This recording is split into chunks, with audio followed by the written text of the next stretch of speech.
Well, hello. Yeah, different background because I had to move to a different spot to record for you. I told you it was going to happen. I warned you. Various backgrounds for the next few weeks. All right.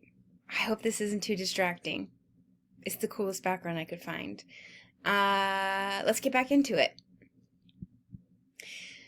We see the end of the Sumerians with the rise of the Akkadians. Now, the Akkadians come from a region that they identified as Akkad. And the dates I've given here are the dates of their flourishing from 332 to 2150 BCE. That number is exactly with the fall of the Sumerians because the Akkadians rise and they attack Sumer in the south, and in that become a larger empire. The Akkadians, as I've outlined here, the Akkadians ruled by a king that they saw as a god. So their king was also a god here on earth, as they believed. And this statue, or this portrait I've included, it's a bronze head of an Akkadian king, and I call attention to it because of two things. One is to show you the style of dress of the Akkadians. They too wear their beards in long curls. They tend to clip the mustache and just beneath the lips. And you can see this man here, his long curly hair has been pulled into a bun at the nape of his neck. Now we know this is a king because he wears the crown of a ruler. The ruler identified by the bull horns on the sides of the head. Here he is from the front. So you see that? These two wraps are actually ornamental bull horns on the crown. Now we'll get to what has happened to his eyes in a bit, but I want to call attention to the fact that it's bull horns. We saw the Hall of Bulls in Lascaux, the idea of these bulls as being these greater or superior or majestic beings. Then we saw bull horns used at Catal Hayuk. I mentioned that image of Inanna includes the use of bull horns. We now see a man who is believed to be a god here on earth to rule the Akkadians, and he wears bull horns. I'm not saying this is a straight line between the Hall of Bulls in Lascaux to the Akkadians. What I am trying to emphasize is that as human beings, we find there are these patterns of behavior that repeat around the world with various people throughout human time. It's pretty awesome, don't you think? So I think it's really cool. So our Akkadian ruler has these bull horns to proclaim his godlike status, and we can see here that his eyes have been gouged out. So this head, it's made of copper, and it most likely was a portrait of an Akkadian ruler. It has literally been defaced. The face has been removed. Now, oh gosh, what was it Miss Cortez just said in the last video? You take away somebody's power by taking away their face. The attack on the statue is not recent. This is an ancient attack on the statue. The Akkadians took over people, making lots of enemies. And when the Akkadians fall from power, their images are going to be attacked. So what we're seeing here is the gouging out of this Akkadian ruler's eyes as a way to remove his power, remove his sight, remove him. Humans. Now let's go to a larger view of Akkadia, or Akkad, sorry. Akkad. So here we are. Akkad is resting between the Euphrates and the Tigris, and it is a very rich and fertile land, not as fertile as Sumer. So the Tigris and Euphrates, they take their rainwater from the north and in the snow melt of the mountains up here, and it deposits this very rich nutrients in the water into the surrounding area. The Sumerians and the Akkadians developed these sophisticated systems of irrigation. Irrigation is taking of water from one source to another location. And through irrigation, the Akkadians and the Sumerians were able to thrive in this landscape that has very low rainfall.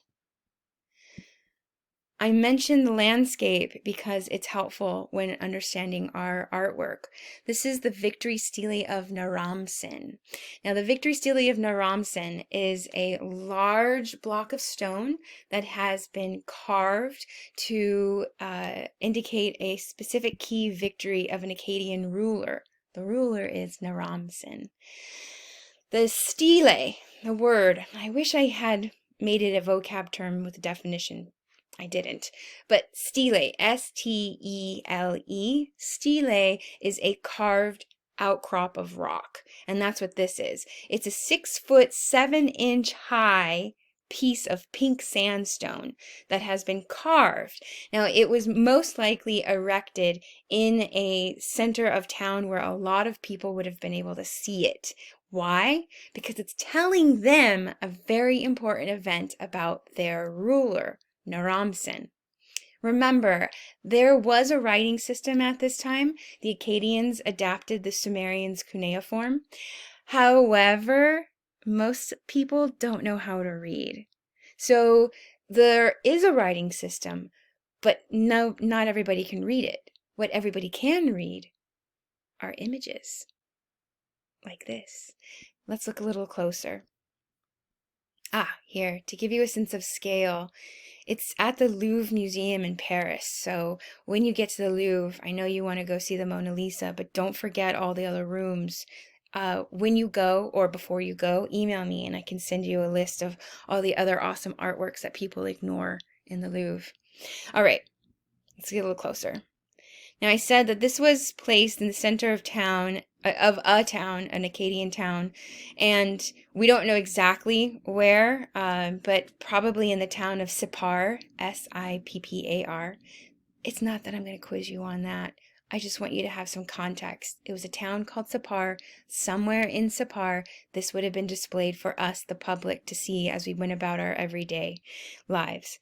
So here we have Naram-Sin, and this specific event is to celebrate his defeat over the Lullaby. The Lullaby were a people in the east, in the Iranian mountains. So just to give you some reference, they were over here in this area, in the Zagros Mountains. They were an enemy of the Akkadians, and Naram-Sin defeated them. We see him and our Akkadian soldiers rising up to this cone shape, which is the mountains. It's the mountains where the Lullaby live. So we see our ruler, and we know it's him because check it out. Bull horns, that long beard, and we see the soldiers marching behind him in this very strong, disciplined line. Look at this beautiful detail. We see the markings of or indications of the fact that this is in the mountainous region. We see some few sparse trees, the cone, and then we see the fallen Lullaby. We see the dead piled up beneath the foot of Naram-Sin.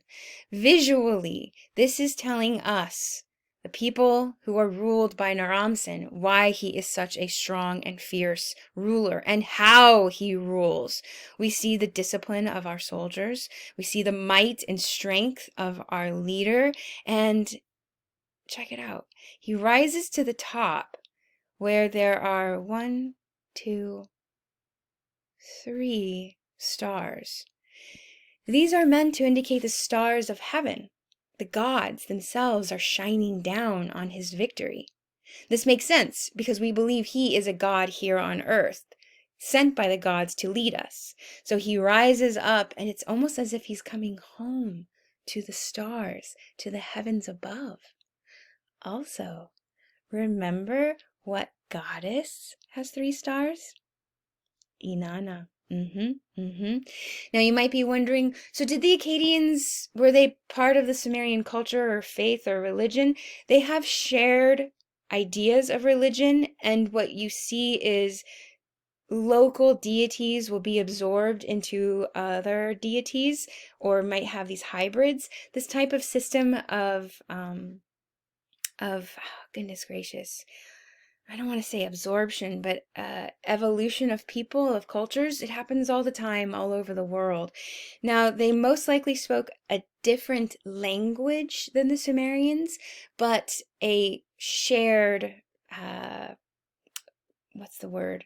Writing system. They adopted the Sumerians' writing system of the cuneiform. So they would have spoken Akkadian and written in Sumerian cuneiform. Does that make sense? Is this too confusing? I mention all of this just because I love it all. I'm so excited about it. I'm sorry to overwhelm you. Back to the idea of Naram-Sin. Naram-Sin, you might be thinking, well, where's his face? Aha!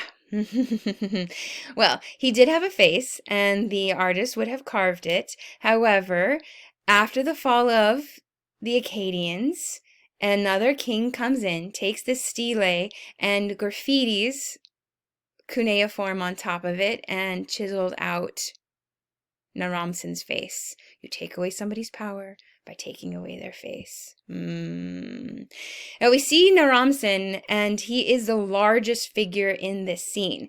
Those Lullaby are an enemy. They are small, they are puny, they are weak, they are falling. It's visually meant to be a way of saying, well, of course we won against the Lullaby. They're so small and pathetic.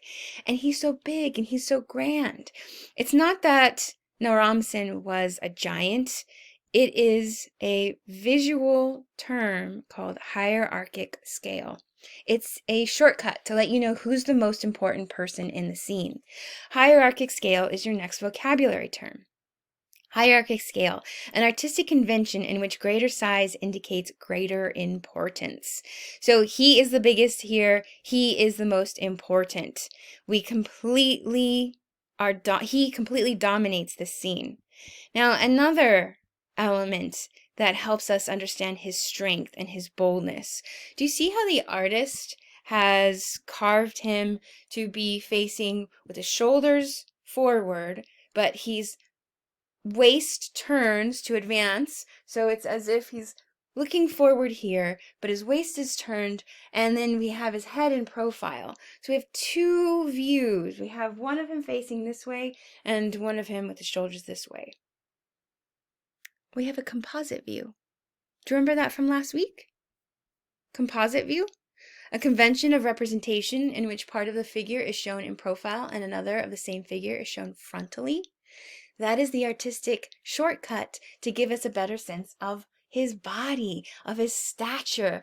What we get is his big, broad shoulders and his narrow, trim waist. And we see those big, thick thighs and then that clear profile of a human face. So we see his strength and we see his ferociousness and we see those two horns. Because if he was facing this way, we'd only see one horn.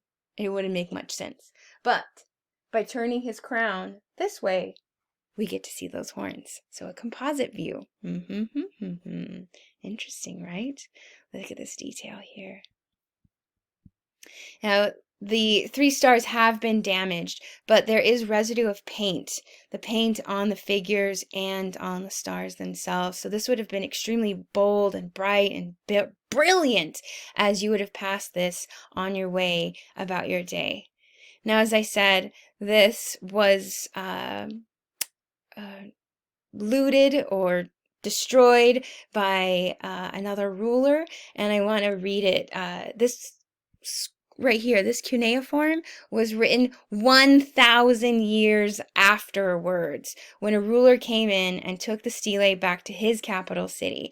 And it basically says, I am blah, blah, blah, the son of blah, blah, blah, a servant of blah, blah, blah, and this is my realm, and I am the prince, and I command the gods, and I took the city of Sippar, and I took the stele of Naram-Sin by my hand, and I carried it off and brought it back to my capital city and dedicated it to my Lord. It's another way of showing your strength over another. Take away somebody's power by taking away their art.